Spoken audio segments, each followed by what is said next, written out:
Página 16. Derrota mundial, por Salvador Borrego, 1953. Capítulo 1. Aurora Roja, 1848-1918. 1.1. 69 años de lucha incansable. 1.2. Los dos elementos que formaron el bolchevismo. 1.3. Alemania, meta inmediata del marxismo. 1.4. Paréntesis de guerra. 1.5. Factor secreto en la derrota alemana. 1.01. 69 años de lucha incansable. En la segunda mitad del siglo pasado los umbríos bosques y las extremosas estepas de Rusia guardaban ya tan celosamente como ahora la enigmática mística del alma rusa. Fuera de sus fronteras solo unas cuantas mentes, moduladas para escuchar el paso de los siglos por llegar, lograban entrever algo. Entre esas pocas mentes que sobre el hombro de una época vislumbraban destellos del futuro político, Nietzsche preveía en 1886, es en Francia donde la voluntad está más enferma. La fuerza de voluntad está más acentuada en Alemania y en Inglaterra y en España y Córcega por las duras cabezas de sus habitantes, pero está más desarrollada en Rusia, donde la fuerza del querer por largo tiempo acumulada espera la ocasión de descargarse, no se sabe si en afirmaciones o en negaciones. Yo desearía que la amenaza rusa creciera para que Europa se pusiera en defensa y se uniera en una voluntad duradera y terrible para fijarse una meta de milenios. Pasó el tiempo de la política menuda, el próximo siglo nos promete la lucha por el dominio del mundo. TV escribe. 2022-0304. Y eso decía el filósofo Nietzsche. Que Rusia, vendría a ser un detonante de cambios. Y en realidad, siempre lo ha sido, por su posición geográfica, como un contrapeso, como un marcador del ritmo de la geopolítica mundial. Porque dejar a un solo bando el poder, es caer en la desgracia mundial, ya que la tiranía, jamás puede dar buenos resultados. Porque el tirano, vela por sus intereses y poco le importa la forma en que vivan sus súbditos, las partes sometidas a sus deseos.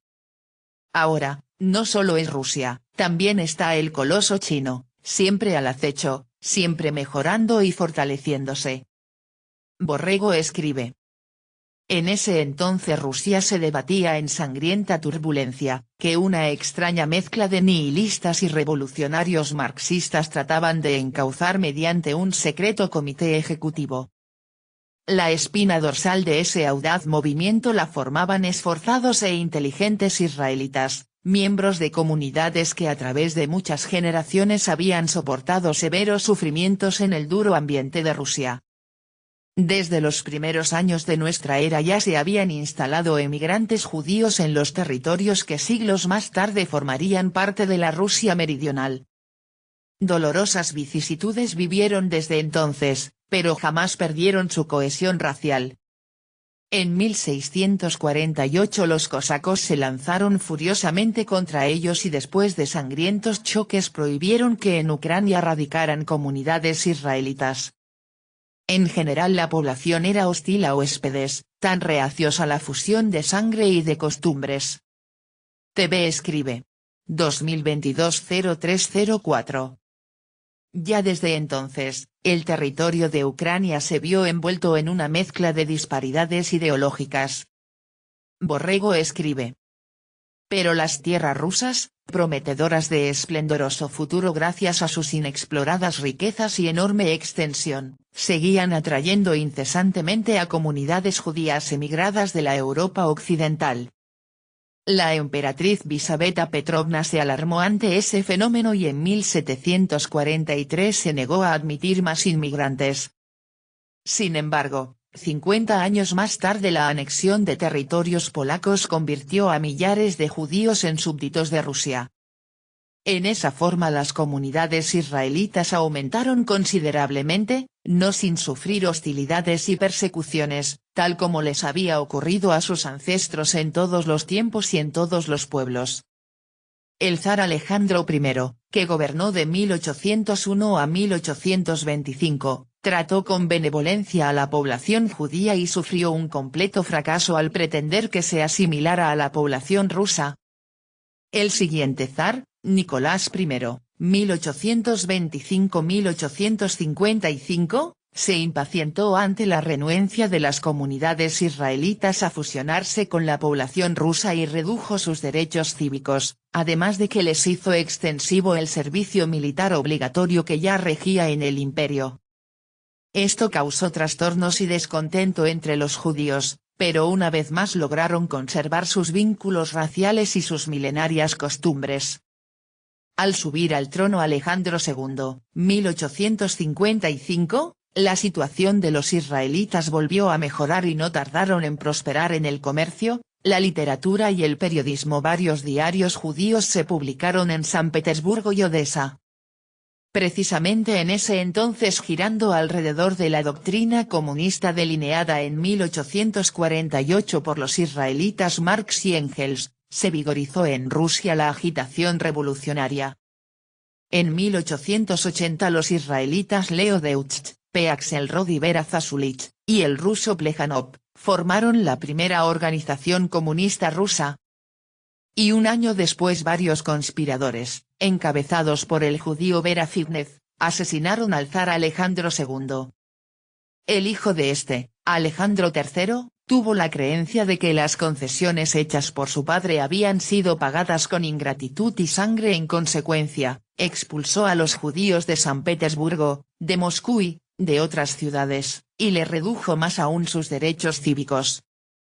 Los crecientes desórdenes y atentados los atribuyó a la influencia de ideas extrañas al pueblo ruso y ordenó enfatizar el nacionalismo y reprimir las actividades políticas de los intelectuales hebreos o judíos. La inteligente población israelita se mantuvo estrechamente unida en esos años de peligro. Sufrida, inflexible en sus creencias, celosa de la pureza de su sangre, ya estaba ancestralmente acostumbrada a sobreponerse a las hostilidades que su peculiar idiosincrasia provocaba al entrar en conflicto con las ajenas. Ya antes había demostrado con arte magistral que a la larga sabía aprovechar en beneficio de su causa las reacciones desfavorables con que tropezaba en su camino. Es esta habilidad una de sus creaciones más originales y con ella ha demostrado que ningún pueblo está verdaderamente vencido mientras su espíritu se mantenga indómito. TV escribe. 2022-0304. Cualquier grupo humano que mantenga cohesión y convicción de su importancia como pueblo, difícilmente podrá ser doblado, aun en las peores condiciones políticas o económicas. Es por eso que es motivo de alerta, cuando el pueblo se une, el que sea, en pos de un objetivo común, ya que no puede haber ejército o tirano que pueda someterlos. Lo mejor, no es tener al pueblo a favor del soberano, es tenerlo dividido, pero cuando se requiera, saber cómo agruparlo a los intereses del poder en turno, porque el pueblo, como masa, siempre será manipulable y estúpido. Borrego escribe. Lo mismo que les había ocurrido a los hebreos en otros países, esa raza vio como miles de sus hijos, emigrados a las tierras rusas, prometedoras de esplendoroso futuro debido a sus inexplotadas riquezas y enorme extensión, chocaban con el brusco carácter del pueblo ruso y eran luego objeto de hostilidades y persecuciones. El régimen de Alejandro III, fue duro con sus huéspedes. Y estos se protegieron mimetizándose con las nacionalidades de los más variados países de donde procedían, aunque en el fondo seguían siendo una misma raza, una sola religión y un mismo espíritu. TV escribe. 2022-0304. La estrategia es llegar, someterse a conveniencia, pero no perder la cohesión como pueblo soberbio, que se precia de conservar sus objetivos, pase lo que pase. Porque donde uno cae, hay otros que le pueden levantar. Y lo mejor, es que poco a poco los disidentes, se van introduciendo en el organismo social, allegándose de posiciones que controlan el dinero, como un virus que se prepara para detonar su poder cuando las condiciones son adecuadas. Paciencia, paciencia y esperar, es lo que vale. Borrego escribe. El mismo año en que fue asesinado el zar Alejandro II, en 1881, el ministro zarista Povodonoscev calculó en 6 millones el número de judíos residentes en Rusia y proyectó una acción enérgica para convertirlos forzosamente al cristianismo y expulsar por lo menos a 2 millones de ellos. Aunque su plan no llegó a practicarse, hubo muchos detenidos y numerosos exiliados. A estos últimos hebreos los auxiliaban sus hermanos de raza radicados en Nueva York, tales como Jacobo Schiff, Felix Adler, Emma Lazarus, Joseph Seligman, Henry Rice y otros muchos, según refiere el rabino Stephen Wise en su libro Años de lucha. Algunos de ellos eran prominentes banqueros. TV escribe. 2022-0304. Quien controla el flujo del dinero, tiene la ventaja, porque con medidas económicas, puede someter a la voluntad de aquellos a quienes pretende sojuzgar o utilizar para sus fines socioeconómicos. Porque con el flujo del dinero, se controla al mundo. Todo humano tiene un Dios, y se llama dinero. Borrego escribe. La población judía de Rusia era ya tan importante que el israelita James Partes afirma, en lo cultural y en lo religioso, puede decirse que el país de Israel se había transportado a Europa Oriental. Los judíos representaban la 10ª parte de la población. La gran mayoría de los gentiles eran campesinos que habitaban aldeas donde no había judíos, salvo tal vez un hotelero y un comerciante. Los judíos habitaban en pueblos y ciudades. En los primeros constituían a veces el 95% de la población y en las segundas más del 50%. La situación se hizo todavía más tirante para los israelitas y sus compañeros rusos revolucionarios cuando Alejandro Lich Ulianov, hijo de la judía Blanik, falló en su intento de asesinar al zar Alejandro III. Ulianov fue detenido y luego ahorcado junto con 4 de sus cómplices. Pero su hermano Vladimir guardó para sí el odio que alentaba contra el régimen y sorteó esa época de peligro portándose como estudiante disciplinado y pacífico. Más tarde se convertía en jefe revolucionario, bajo el nombre de Lenin, en el reivindicador de las minorías israelitas y en el creador de un nuevo régimen. TV escribe, 2022-0304. Lenin, descendiente de judíos, algo que poca gente sabe, solo tuvo que tener paciencia y esperar, para entrar en acción. Esa templanza, esa serenidad para esperar el momento adecuado demanda un gran compromiso, para anteponer el deseo personal en proceder de primera intención. Detrás de Lenin, estaba un ejército muy unificado y disciplinado. Según la red W3, una carta escrita a Stalin en 1932, 6 años después de la muerte de Lenin, por su hermana mayor, Anna Ulianova, revela que su abuelo materno provenía de una familia judía pobre y fue, de acuerdo con su certificado de bautismo, el hijo de Moses Blank, nacido en Zitomir, Ucrania. Anna Ulianova hace hincapié en que su hermano siempre tuvo una alta opinión de los judíos, desaprobó el reciente aumento del antisemitismo, en particular entre los comunistas e insta a Stalin que dé a conocer los orígenes judíos de Lenin. Sería un error ocultar este hecho a las masas, concluye la carta. Stalin respondió ordenando a Anna Ulianova guardar silencio, que nadie supiera los orígenes de Lenin, como judío. Unos años más tarde, Stalin exterminó a todos los judíos entre los líderes de la revolución.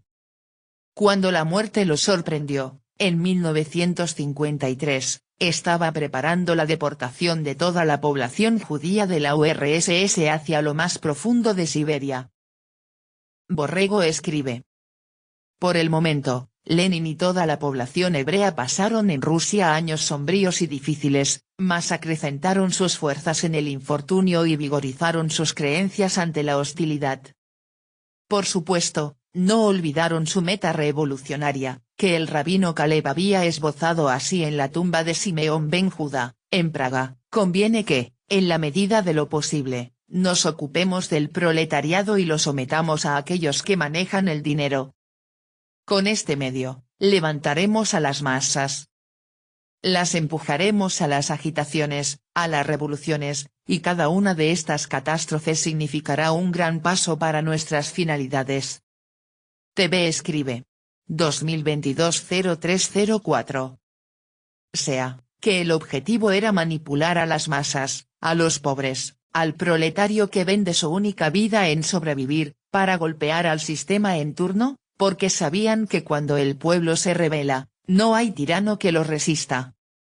Y como las masas son estúpidas, hallando el motivo que las estimula, se les puede manejar como el pastor somete a su rebaño de ovejas. Borrego escribe. A la muerte de Alejandro III, en 1894, subió al trono Nicolás II. De tendencias moderadas y escuchando las quejas de los israelitas, ordenó suavizar el trato que se les daba. Ya para entonces el antisemitismo había cundido tanto en la masa del pueblo que no era fácil extirparlo del todo. De origen ruso es la palabra pogrom, nombre que se dio a los cruentos movimientos populares contra los judíos. De todas maneras, los israelitas disfrutaron de más garantías y libertades. Por ese entonces corrosivas fórmulas ideológicas no nacidas en Rusia, volvieron a propagarse con renovado impulso para agitar a las masas rusas. Una vez más iba a manifestarse en la historia el gigantesco poder de una idea cuando se la utiliza en el terreno propicio y del modo adecuado. Esa idea era una mezcla de nihilismo y de marxismo que inquietaba aún más a los proletarios. Hablando de esa época, el historiador judío Simón Dubnow dice que, el mismo año en que se fundó en Basilea la organización sionista, formóse en Wilno una asociación socialista secreta, muy secreta, denominada Bund en 1897. Desarrolló el Bund una propaganda revolucionaria entre las masas judías en su lengua, el yiddish, lo cual constituyó, en un principio, el único síntoma nacional de ese partido. Además de la sociedad secreta Bund, nacieron partidos mixtos de sionistas y socialistas, los Polahe Sion y los sionistas socialistas. Estos partidos libraron una lucha abierta contra el gobierno ruso, particularmente en la Revolución de 1905. Los revolucionarios israelitas participaron asimismo en los partidos socialistas rusos, en las manifestaciones estudiantiles, en las huelgas obreras y en los actos terroristas contra los gobernantes. Esto se puede leer en el Manual de Historia Judía, de Simón Dubnow, Editorial Judaica.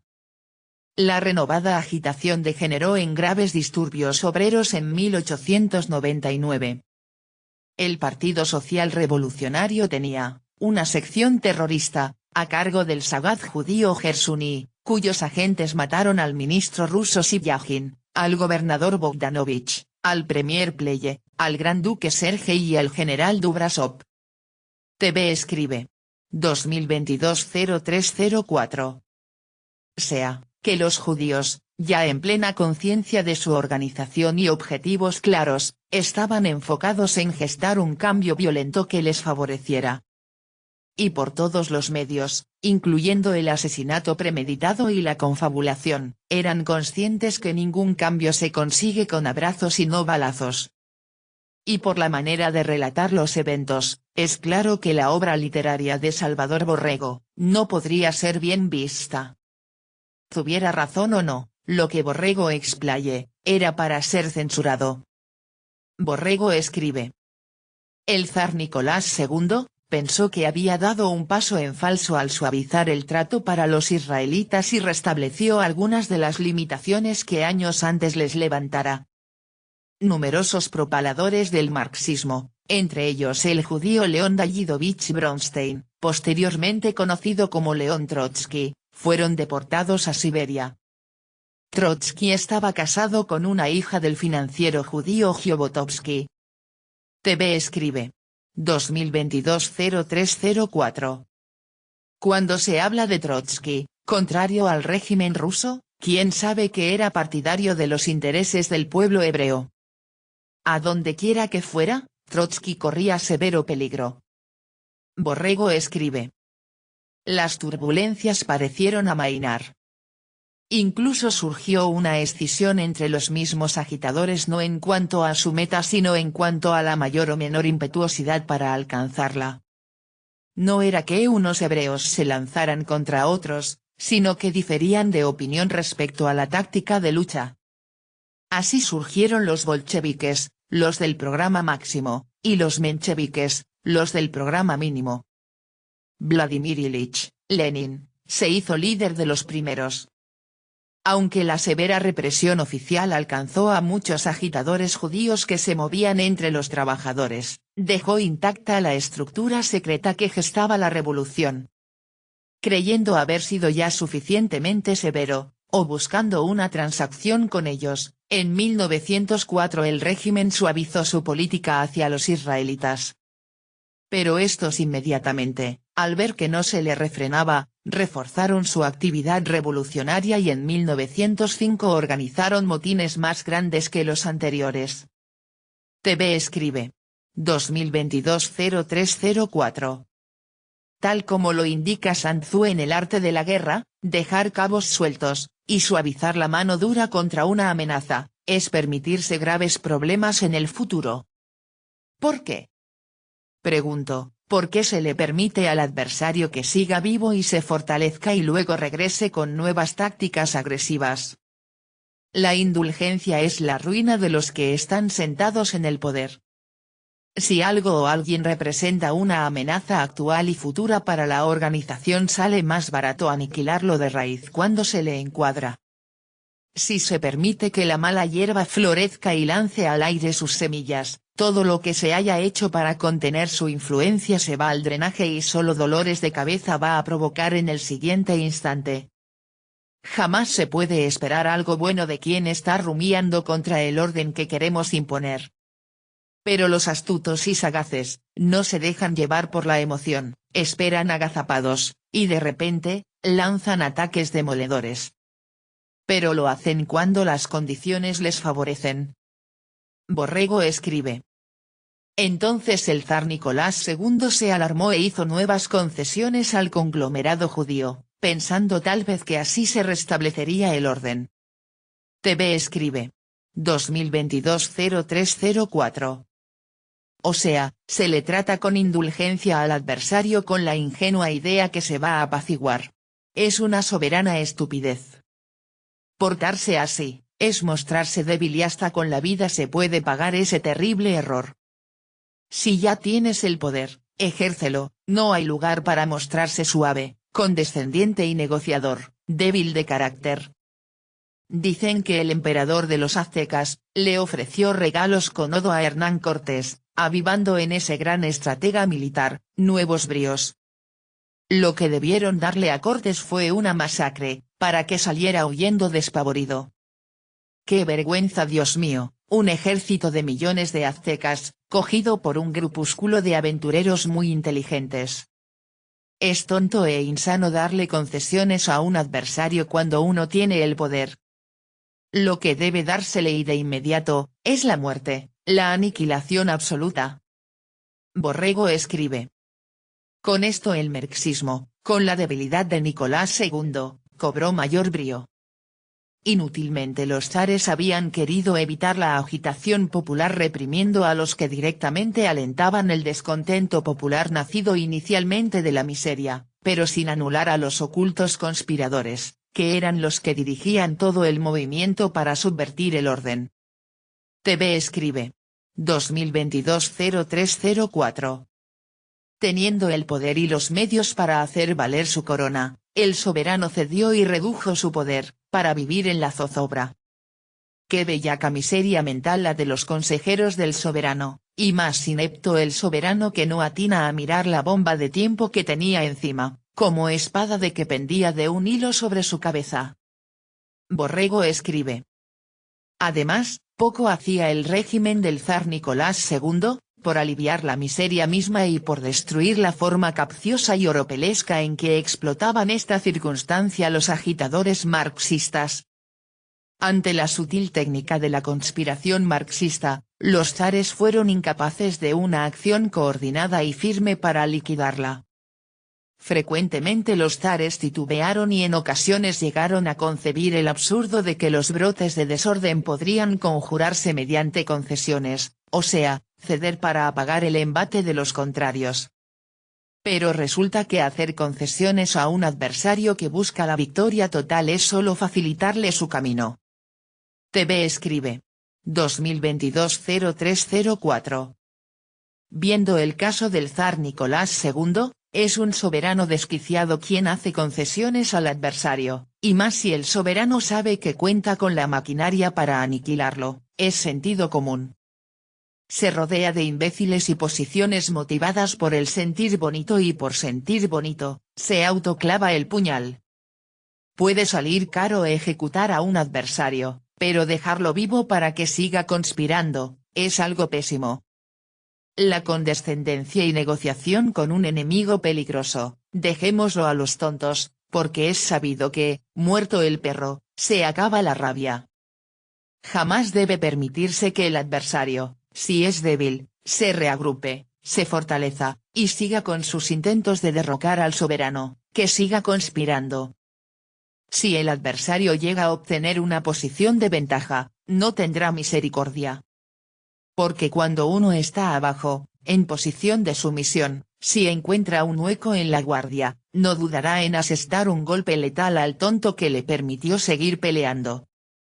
Si tienes al borde del knockout al contrario, no le des tregua, saca fuerzas de donde sea y aniquílalo. El adversario deduce que solo hay que esperar, un descuido, un momento de debilidad, y no dudar en tirar a matar. ¿Por qué ocurre esto? El soberano, se ha rodeado de gente inepta. O de adversarios en sus filas. Es increíble, que un soberano, o un rico, no se rodee de un equipo de pensadores y analistas carentes de piedad, para visualizar las cosas tal como son. Mucho más caro le puede costar, no utilizar el poder mental de pensadores fríos y metódicos. Página 21.